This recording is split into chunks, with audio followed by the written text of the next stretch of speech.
Warped and Whatnot, the Classy Octopus Podcast. Oh, yeah. Alright, we are coming to you from the upstairs dungeon. This is Warped and Whatnot. I'm Dean. I'm Kevin. And we're here to walk the talk. Let's get right down to business. Okay, so we are back. Kevin, how was your spring break? My spring break was not bad. I got a new haircut, a nice radical change to my life. That's the thing. That's the thing you people can't see. I'm sitting with one handsome devil of a man. You sure know how to flatter your way to a good show.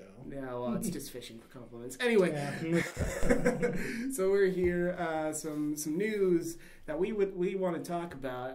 Our favorite Star Wars lady, Daisy Ridley. Daisy Ridley. I guess that's safe to say, even though Leia will always be first in my heart. Yeah. But Daisy Ridley, But this was an incredible breakout performance that she had in that movie because we knew who she was, and she's so good in it. She was. She really the best was. new character that they have right now. Yeah. Oscar Isaac has a lot of promise. He'll get more to do later, but he had like 10 minutes in the movie. Yeah, so no, totally. She's the best character right now. Yeah, totally. No, I agree. But here's the thing. Daisy Ridley is obviously on top of the world because Star Wars, if you were part of that film in any way, you were on top of the world. Absolutely. So the thing is that she is in talks for a Tomb Raider movie. So let's open that up. This is a good topic to start with. Let's go ahead and open this can of worms. Yeah. I mean, I think it's a really good choice. Yeah. Honestly, I think it's good because she's known, but she's not like such a name actress that would distract. Like she could very easily get this part, and it would be her part. Yeah, you know, it wouldn't be like when Angelina Jolie was cast. It's like it's Angelina Jolie playing Lara Croft. It's Angelina Jolie playing Angelina Jolie. Yeah, it's like this could totally work, especially with the new angle the newer games have gone. This is a perfect fit. Yeah. And also, it's something different. Like, Star Wars, while she is an action girl in that, she is a scavenger and whatnot, this is totally different. This is her new light, and it could definitely show range. Anyway, but I want to see this work. I want to see this happen. Get a good director behind it. I don't know who, but she could definitely pull it off. The thing they have to make sure they do is this movie needs to thrive off of the use of practical effects. Yes. You know?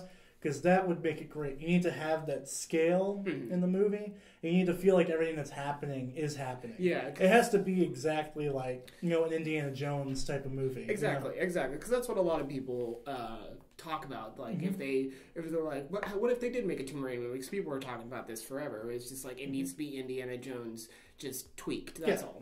And it could very well be a modern day kind of thing with it. And my whole thing is, yes, video games need better representation at movies, and hopefully we're on the precipice of that.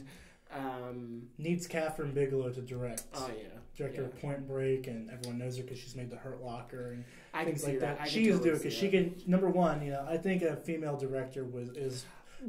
and she has an action past, and so she would definitely benefit from a female director. That'd be very good. I agree with that.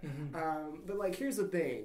I do want more video games to be adapted into films because we were talking about the Nintendo movie 2 weeks ago. I still want that to happen, but here's the thing. I don't want every video game to become a movie. I don't think that's necessary because when people talk about, and I'm just going to put this out there, when people talk about the Shadow of the Colossus film, have you played that game? Yeah, I love Shadow of the Colossus. That game's amazing. That movie does not, that game does not... The only way it could work is if someone like Miyazaki went and made an anime. An anime would and it would have to be someone like Miyazaki to make it. Any other way, that game does not need to be a movie. But that would be something it would be. Watch. But that game, the thing about that game is it's an experience. There's nothing you can add to that. Yeah. There's not something that's untapped. Because if you make it into a movie, it's going to be really hard to make that film silent. Because that was one of the big...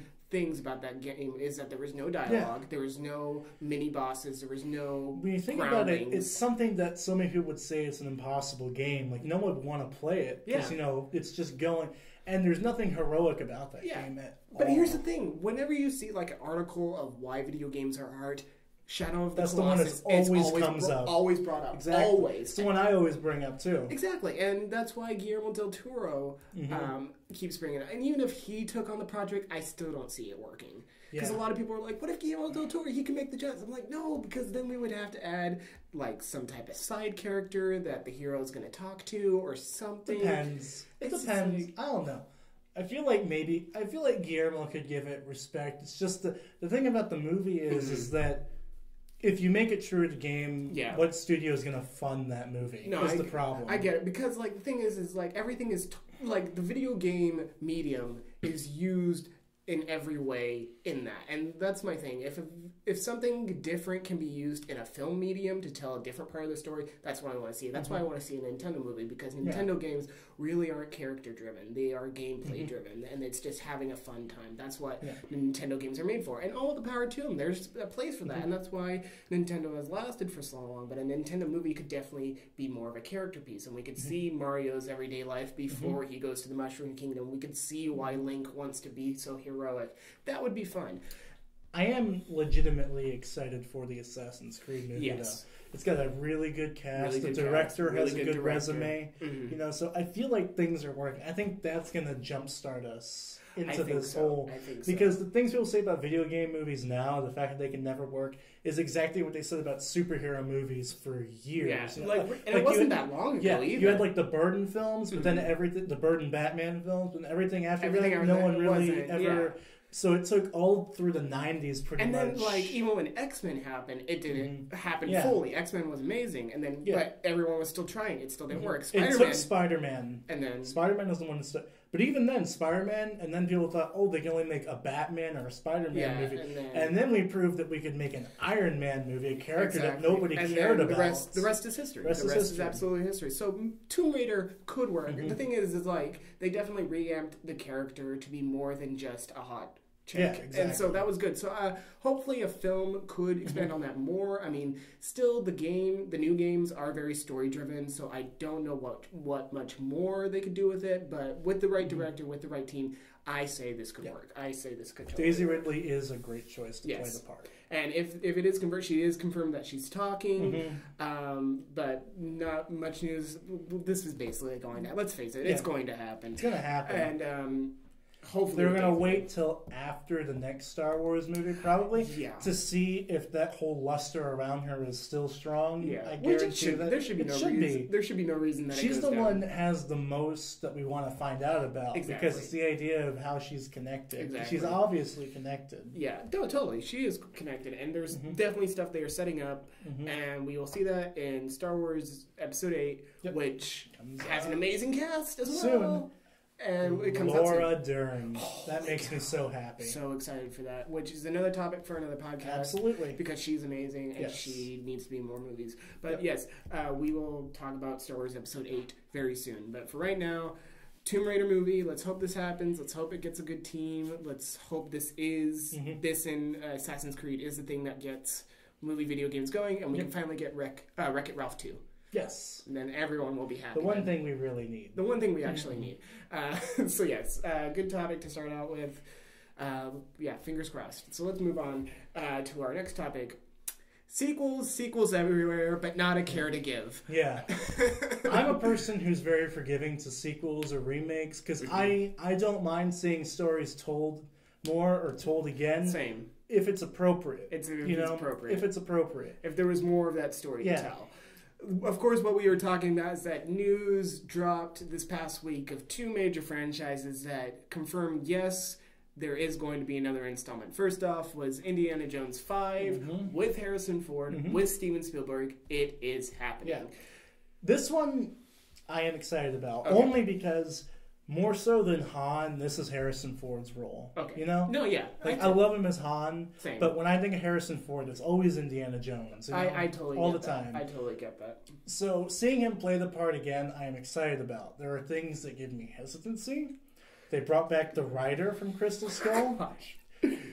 But at the same time, he's been excited about returning to this role a lot more than he was about returning to Han Solo. No, yeah, and there's something. Passion is always something. Yeah, passion is always. And I will say this for the record: Aliens could have been done right in Indiana Jones. It could have been done because here's the thing about Indiana Jones: it is just.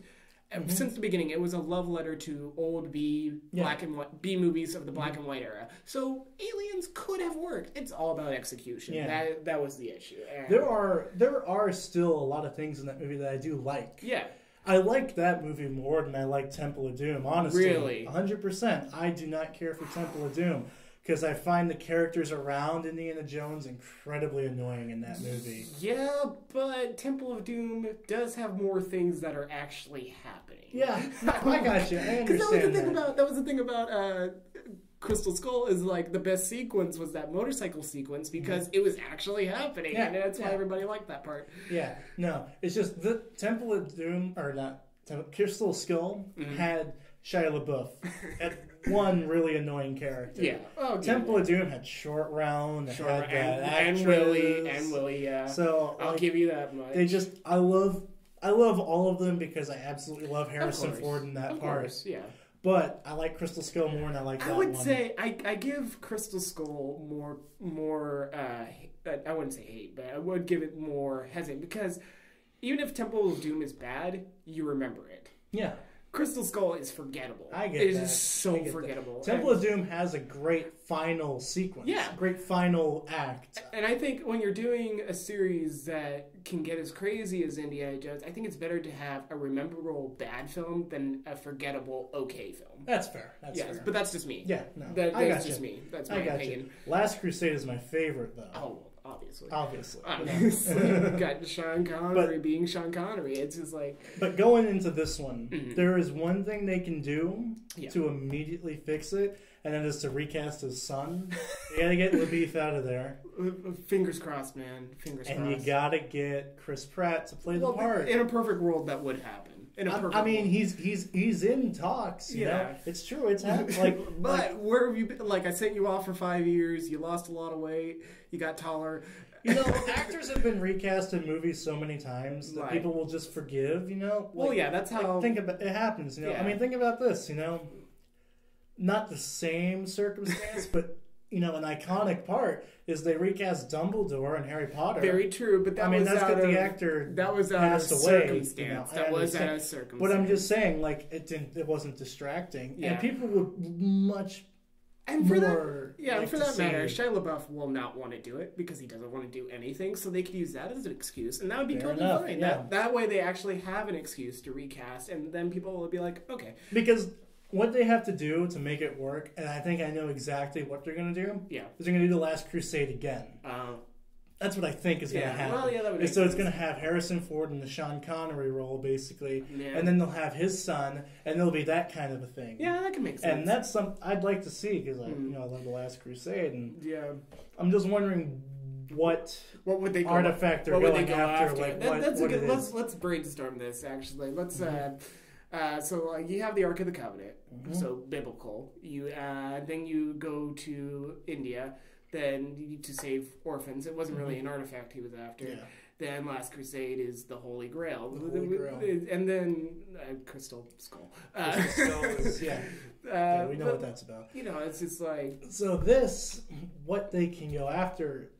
is interesting. Maybe, like, if we want to keep kind of like the... Maybe, like...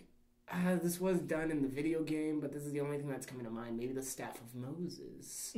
They want to find a way that they can turn animals into objects.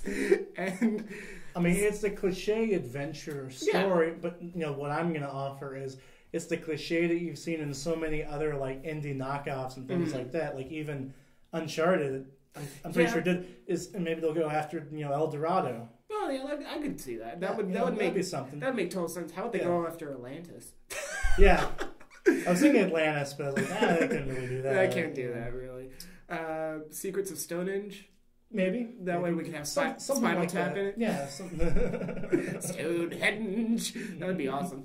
But there's something like that. Something like that. Yeah. But like that brings up another good point. Like, what direction do we want to take the villain this time? Is like you have to, like a good Indiana Jones film has a good villain. That's something you have to have, and like we can't do Nazis again. Can't do Nazis sadly. Again. It's like it's awesome as it is to see Indiana Jones kick the crap out of some Nazis. We just can't do that. It wouldn't be fair. It's maybe over the top communists.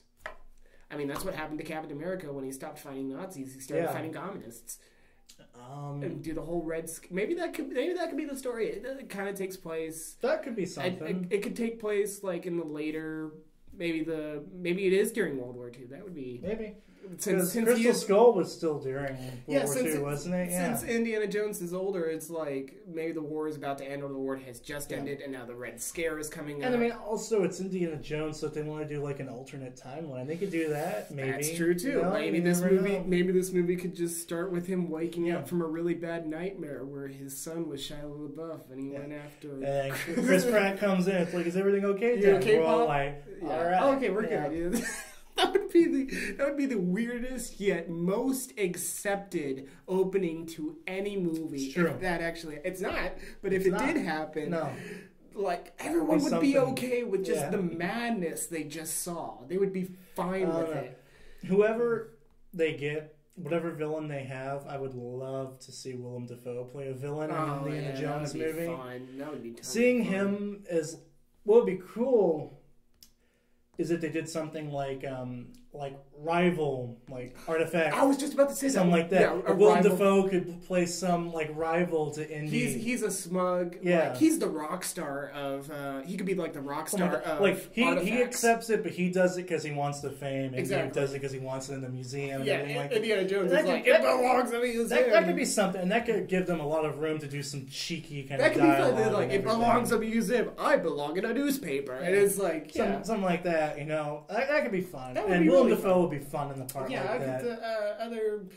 Other people maybe give some other. I would like maybe John Hurt to get a second chance. I'd like to see him come back. I love John Hurt. He's a great actor. He's great in everything he touches. He needs to do more stuff, and hopefully, maybe they could give him a second chance. Yeah, maybe, I don't know, but we could get Paul Giamatti to play a new sidekick to Indiana Jones. He could, he could be a disgruntled museum employee that gets roped into it. Like he's a night guard.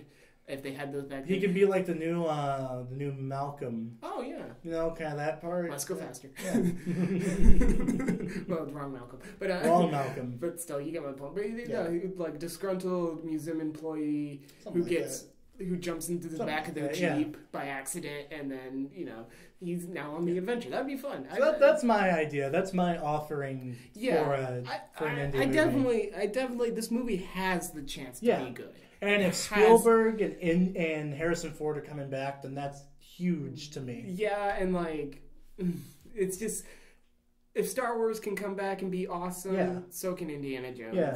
People are like, he's gonna be like 76 when it comes out. I was like, he looked all right as Han in Star Wars, I really don't mind. And again, if they go the route that you say they go, and like recast his son, and now. Or even if it's not his son, like it could just be a student who's interested, and it could still be Chris Pratt, something like that, who's interested in this stuff, and maybe I don't know. He did stuff, but he became a lawyer. They can go the Creed route with Rocky and his son, which you probably haven't seen Creed yet. I haven't, but I did.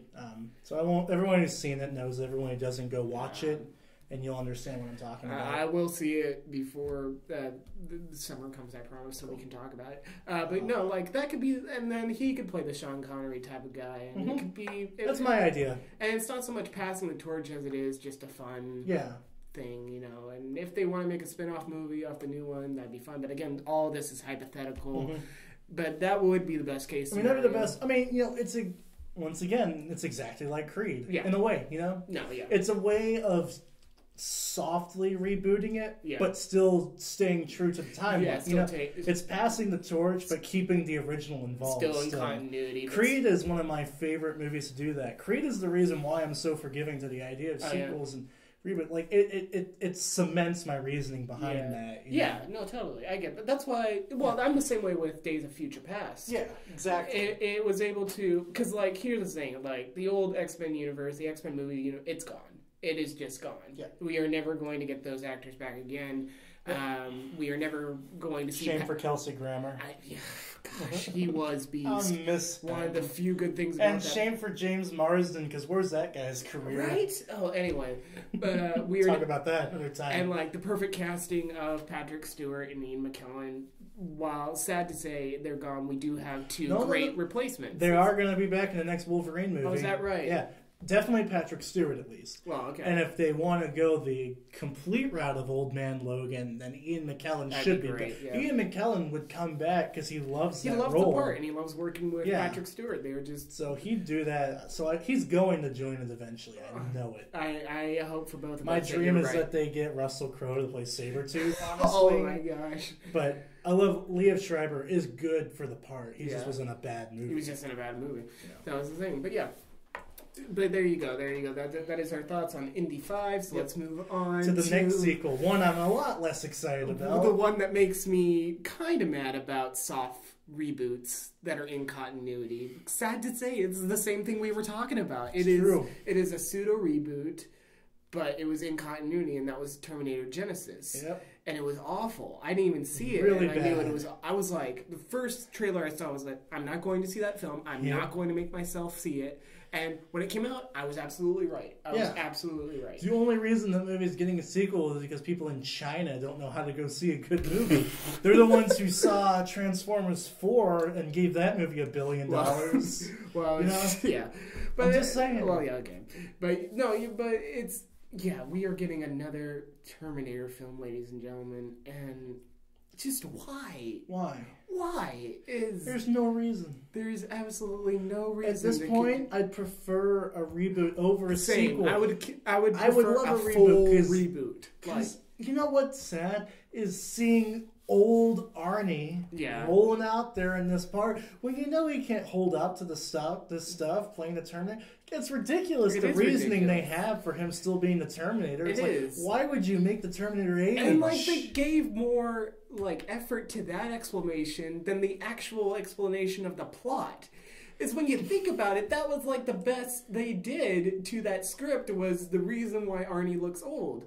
And they just threw the plot out. It was like, okay, great, you guys. You wasted J.K. Simmons in a film, which is something you should never do. Never. And I hear he's literally the only thing worth watching in the movie, which doesn't surprise me. Right. And then we also erase the 2 films anyone cares about in the Terminator series. It's like the same thing that people say about the new Ghostbusters film. Is like, oh, they should have kept it in continuity instead of making a reboot. It was like, really? Do we want to see the 4 guys more washed up than they were in Ghostbusters 2? And this is coming from a guy who actually likes Ghostbusters 2. So do I. A lot of people give it hate. I don't think it's... I think it's fun. It's not Ghostbusters It's not 1. Ghostbusters It's not 1. iconic, but I think it's still funny. It's fine. It's not perfect. Yeah. It's not as good as the first one. I can watch it and enjoy myself. Same. And like maybe that's because I love the cartoon, and the second one feels a lot like the cartoon. But like that's the thing about the new Ghostbusters film. It's good that it's going to be outside of the continuity because now we don't have to see the 4 guys more washed up and more sad. Their story doesn't get touched now. So it's been confirmed it's out of the continuity. So they're all making cameos in the movie, but they're not making cameos unless we get themselves. like a ginormous surprise when we go see it. Because I remember the trailer and it said 30 years ago. Which that's there to appease fans to get all their hissy fits down, which is a topic I will touch another time. Yeah. And why this needs to stop. But anyway. But yeah, that's the thing. We don't that story stays untouched, and we don't feel like it was all for naught. Yeah. With Terminator now, we get to feel like it's all for naught. You know what? Even like they made Terminator 1, and they made Terminator 2. Yeah. They're both great. They were awesome. Amazing movies. Second one's one of the greatest sci-fi films ever made. One of the best action films ever made. Just one of the best sequels ever made. You know, it's like so many things it is one of the best ever made. Yeah. Where you just have to finally call it one of the best films ever made. Exactly. It is. And like that's like my when I point to something like, well, action films can't be like amazing. Well, this was before Fury Road, obviously. Yeah. But people would just brush off action films, and I'm like, go watch Terminator 2 and come back and say that to my face. It's like, and that was Terminator 2. And then, 3 happened because, of course, it did, because Terminator 2 made a lot of money, so 3 was going to happen. Big deal. And then it stayed quiet for good reason. And then we were like, nope, let's do Salvation. No. Let's show... 3 made me mad because it completely undid everything in 2. It did. One of the first things that Arnie says in that movie is you can't stop Judgment Day. Judgment Day is inevitable. It's like, well, that last movie was completely pointless. It was. An innocent man died for nothing in that movie. You watch that movie again. That man was totally innocent. He died for nothing. He died for nothing. It's like that makes me so mad. And it's the shit. So yeah, Terminator 3 does suck, but at least I do kind of enjoy Salvation. I'll be completely honest. Really? I enjoy that movie. It had a good I like the idea of seeing John Connor during the war. And I like Sam Worthington's part in it. Yeah. The bad thing about that movie is they gave away the twist in the trailer. Exactly. Which is something that that's a big thing for me is when trailers give away a twist. They kept that trend going in Genesis. They've done it in every single movie. They have. It's like, I remember watching like Terminator 2 for the first time when I was a kid, and I was like, oh my gosh, this film is genius, because Arnie was the villain in the last film, so if you come into this film, you think Arnie is still a villain. But then I go watch the trailer for Terminator 2, and I was like, oh, they gave it away. That's the good thing about us being born after the movie came out, is that we never watched the trailer. Yeah, that's true. That's very, very true. And but yeah, no, Genesis gave away John Connor's the villain. It was like the only cool thing about that film. The only thing about that could maybe give it one positive point, they gave away in the trailer. I was just like, I would have never seen that coming if I went to go see this film. But since you showed it in the trailer, I don't have to go see this film. So there you go. Christian Bale's still the best John Connor they've had. Adult John Connor. John Connor. Because like I said, I liked him. I liked Sam Worthington in that movie. They made the movie, and I like the look of the movie. And it was bleak. It was bleak. That's the thing about Terminator films, is that they're supposed to be bleak. It's like that was the whole point about Judgment Day. It was Sarah Connor catches on fire, and then bam, it's So there you go. So that movie, I mean, I like it. It's not great. It's the third best movie in the series. That's a good way of putting it. That is a great way of putting it. But yeah, Terminator 6, what could they do? What on earth could they do? Only thing they can do that can make me watch it is if they just cast The Rock as the new Terminator. Been saying this for years. Oh my gosh, I would watch that. Get The Rock as the Terminator. Yeah, okay, how about this? Okay. So we were saving this for later, but I'll go ahead and do this now. How about I give you a mini pitch of what Terminator 6 should look like? Okay, here we go. So Skynet is on their last attempts. The Skynet computer now has a face, and it's Ralph Fiennes. So you already like this. I already like this. So Ralph Fiennes' Skynet is saying we are at our last hope, and instead of Skynet learning that you can kill somebody at infancy, they're like, no, we need to just make a new Terminator. And they look at the champions of the last world, and they look at The Rock, not The Rock playing the character, the actual Rock. And they're like, we'll make that into a Terminator. And so they make the Rock Terminator, Rockamator. And so they send him back in time. And then they send another one. It's like 3 rocks. Yeah. And they're all... 3 rocks. 3 now rocks. You're talking about language. Yeah. Follow me here. I'm making this up as I go, but I like where this is going. 3 rocks go back into time, and they corner, Sarah Connor, who's now played by another actress. Let's say... Give me one, Kevin. Let's see, Sarah Connor. How old do we want Sarah Connor to be? Let's make her... 45. 45? Then we're going to get Charlize Theron. Yeah! Okay, perfect. So 3 rocks have cornered Charlize Theron, and then Arnie shows up. But you know what this means? What's that? This means that we can get Tom Hardy to play John Connor. Perfect. Okay, perfect. So yeah, the 3 rocks have cornered Charlize Theron and Tom Hardy, who now plays Sarah Connor, and John Connor, respectively. They are now cornered, and out of nowhere, CGI Arnie shows up, and then old Arnie shows up, both of them, since it's 2 on 3 now. And then we get a good rock, so now there's 4 rocks on screen with CGI Arnie and old Arnie. That way it's 3 on 3. And I don't know, time travel. Bill and Ted show up, and that's our 3rd Bill and Ted movie. And then they go back in time, and they get Ben Franklin, who ends up to be a Terminator. Naturally. That way it's 4 on 3, and they destroy the evil rocks, and then good rock, old Arnie, and CGI Arnie and Ben Franklin Terminator. Played by Paul Giamatti. Played by Paul Giamatti. Well, that would be John Adams. Let's make it John Adams. All right, that's better. Better, much better. He fought for liberty. Of course he's going to be a Terminator. Perfect. And that way, those go, and then they get on horseback, white horses, and they ride off from the kingdom, and Miracle Max is in there somewhere. That's Terminator 6. All right. I mean, it's already better than Genesis. Yeah, at least that's something I want to watch. And it's 20 minutes long. All right. This is something. I've made the perfect Terminator 6. It sounds like a perfect Terminator 6 to me.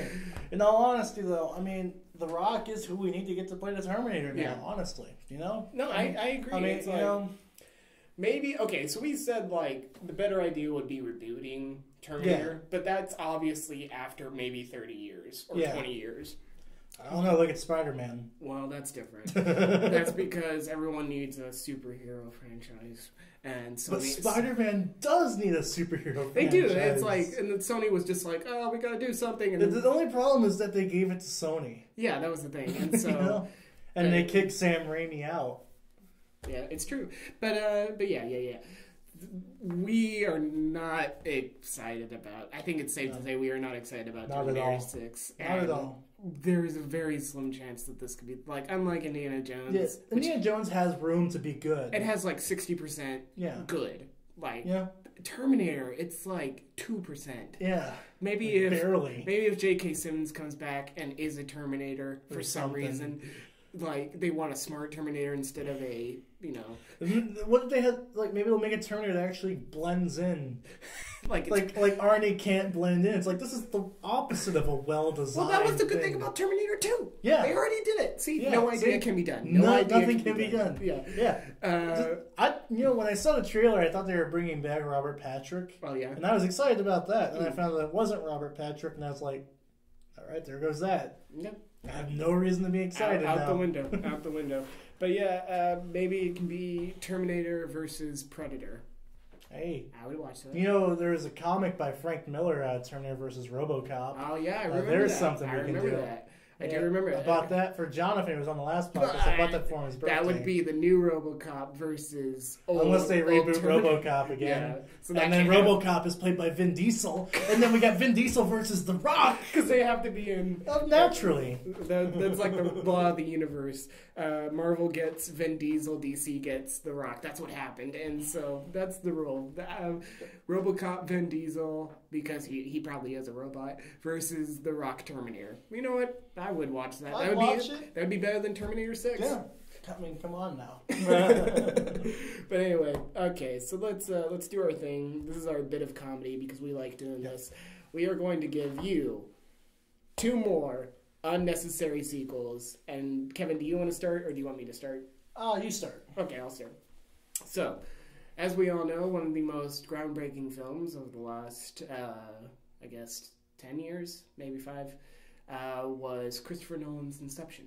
A movie that swept the country, that swept the world. Everybody liked it. Everyone just loved it. And it ended on a really good note. Say what you will about the film, I liked how it ended. I love Inception. So let's make a sequel. Naturally. Unnecessary sequel. Because this is Hollywood and we gotta get our money. Yeah, so the movie opens up. Oscar award-winning Leonardo DiCaprio just comes over to the table, picks up the top, and that's how the movie starts. Because, you know, that was the main complaint about Inception was the fact... We want to know. I mean, God forbid you let us, think of our own ideas. The thing is, we want everything to be spelled out for us. We need certainty, man. Yeah. We do not want abstract This is the modern-day audience. We don't like using our brains. So, anyway, he picks up the top... He talks about how so great it is to be with his kids, and then he gets a call. He's like, it's not Christopher. I mean, it's not Michael Caine, but it's gonna be someone else. Let's say it's Samuel Jackson because he's in everything. It's just like, cop, I need you. It's like, who is this? This is an old friend. I need you to get in here and take this case because now it's gonna be an action film. We're gonna throw out all the movie. Metaphors, the idea that movie was movies as a medium were surreal. We're just going to throw that out. And then now this is just going to be an action film. So he's like, I need you to take this case. It's like, no, I'm out of the business, but I need you in this case. And then he's like, okay, I'll go do it. So he assembles the team back together. Tom Hardy now has a more prominent role because Fury Road happens, so we got to put him at the front, and then we'll have him die at the end because that's fun.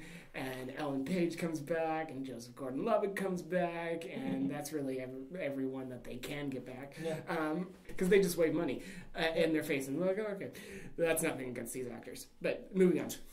So they go to suburbia America because we're gonna make this personal because that's what people want, personal. We don't want to travel the world and make things weird and whatnot. We're just gonna go to suburbia America, and we meet this girl named Sarah, played by Jennifer Connelly. Okay, and she's having this thing where she's committing crime that she doesn't want to do, and nobody can really figure it out because now the dream team are good guys. They're not just doing it because they got hired. They're doing it because it's right, because that's what people want. They want good guys. And so they get Sarah on another plane because that's what sequels do. They just recycle. We get her on another plane and she goes to sleep, and so we go inside her dreams. And what it is this is actually Sarah from the movie from 1986, Labyrinth. This is the same Jennifer Connelly role, played by the same actress, Sarah. They go inside her dreams, and we meet Jareth the Goblin King. But since David Bowie died, but we want to, in big air quotes, pay respect to him, we'll bring the character back. And he's going to be played by Channing Tatum. Channing Tatum, wow. Because he's in every reboot. I thought you were going to swing for maybe a Jim Carrey on that part. Nope, because she's older now, and so she's got to want a more hunky, less mysterious guy that... older. No disrespect to Channing Tatum, because I actually have grown to like him. I like him too, but here's the thing: it's just we need something that. Yeah, no, I get what you're saying. Yeah, but I like Channing Tatum, but I'm just making a point. Carry on. So now he plays the Goblin King. Absolutely no puppets are used in it, even though the first Inception was all about practical effects. But Christopher Nolan is not directing this. We instead get the guy. I don't know. Roland Emmerich. Yes, we get Roland Emmerich. Perfect. Thank you. We get Roland Emmerich, and there's just CGI monsters everywhere that tower over our heroes because reasons, and they have to fight them with over-the-top guns that shoot freaking lasers, and they have to slice them in half, and then Jareth becomes Prince, and then he becomes Billy Idol, and then he becomes... a potato. And that's how the movie ends. And then a bigger top gets spun and is the final boss because it grows giant robot arms and turns into an alien spaceship that fights all our heroes. And they have to take that down. And then we get a sequel hook with Samuel Jackson calling in Bill and Ted. Because... okay, this got a little carried away from me. I really didn't know where that ending was going, but yes, they assemble their own Avengers of sequels that don't need to be made. What do you think of my movie, Kevin? Well, this is already the weirdest podcast. It's something. This is a good way to break in number 3. This is a great third episode. Okay, well that's something. Now mine. It's not even good. Barely talked about. What else is there to say? I've said it all. What can I say to that? I've said absolutely all. Okay. Mine is kind of an old concept now, but I still wanted to get it out there because I made a sequel to Full House before they made a sequel to Full House. So this is Fuller House? Something like that. Fuller House? This is House to Capacity. Full to Capacity. We'll call it something like that. Okay. This summer, Full Capacity. So, my idea is... Okay, so you got Bob Saget as Danny Tanner, right? Okay. He still lives in this house. It's his house and everything, you know. All right. And everyone else still lives there. No one has gotten on with their lives at all. I love it already. You know, Jesse's still with the Rippers, and he's in the band, you know, but his band is doing really bad. Right. So Jesse's fallen into an alcohol addiction. Oh, my gosh. And so he's like washed up, you know, and he's just like walking around, and he's bad attitude. Like you do. Yep. And then you've got, the other one. What was Uncle Dave, Joey? Joey, yeah. That's right. You've got Dave Coulier, yeah. You've got him. He has failed as a comedian so hard, but he refuses to give up on it. He's fallen into like a mental lapse, or he's gone insane. He's delusional, and he just walks around doing voices all the time, like shuffling around doing voices, not really talking to anybody. The voices in his head are coming out. Yeah. Okay. So you got Danny. He's observing all this. All of his daughters still live there. None of them have gotten married or moved out or anything, or gone to school or gone on with their lives and their careers or anything. Yeah. And they're all fine. They're still talking like children with each other. Yeah. So Danny finally snaps. He's so nothing has changed, and it drives him insane. Yeah. And so he goes on the killing spree. Of course. He kills his entire family. Because he's to capacity. Full capacity. Full capacity. It's a double entendre of a name. You just blew my mind there. Yep. This is already better than my idea. Yeah. So that's what happens, and it's all just about his progressive fall into his just breaking point. Okay. So that's my Full House sequel. Any people that you get to come on it, like Paul Giamatti. Paul Giamatti. He'll come on. No, you'll have dual Paul Giamattis. They'll play the angel and the devil on his shoulder, convincing the ones that talk him into his madness. This is amazing. Exactly what will happen. And then my team, they go into the dreams of DJ, and they find the original Danny Tanner, and they have to get him. And then and then they fight more aliens. And Tom Berenger shows up. So there you go, perfect. We have 3 great movies right here. We have Terminator, Rock, Adams, Scissors, which is what I'm going to call our Terminator 6. All right. Rock, Adams, Scissors. My movie Inception 2, Inception Harder is what I'm going to call it. And yours, Full House to maximum capacity. Yeah. Maximum Filled the capacity. Filled the capacity. Something like that. Okay, well, we have had quite a time here in the upstairs dungeon. True. This may turn into my favorite episodes. All right. Because we were like, oh man. Man. I kind of apologize for my Inception movie because that went absolutely... that got away from me. That was like an animal I raised that got out of my yard and attacked people. That is what happened. So... You know what, coincidentally? What's that? My sequel to Charlotte's Web. Oh, no, please. Please, no, bring this on. I want to hear this. Oh. No? That wasn't a real thing, but I can make it right now. Do we have time? We're running out of time. We don't have to. Okay, we might. Everyone just fill in the blanks of what you think that would be. It's Charlotte's Web 2, The Quickening. The Weabening. No? Okay. You couldn't see this, but Kevin just gave me this look of... No. That's not. Just no. No.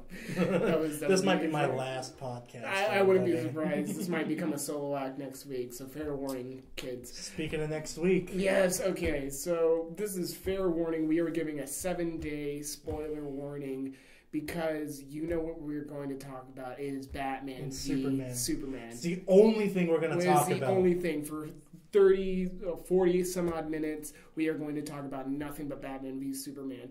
So... go see it this weekend. If you love our melodious voices that much and just want to make sure you listen to us next week, please go see Batman v Superman. Really, we made it a goal not to talk about Batman v Superman for this podcast, and that is why it became so insane. So that we have good reasoning. So everything's going to be fresh. Everything's going to be fine next week. Just exciting. Except our minds might be boiled. That might be it.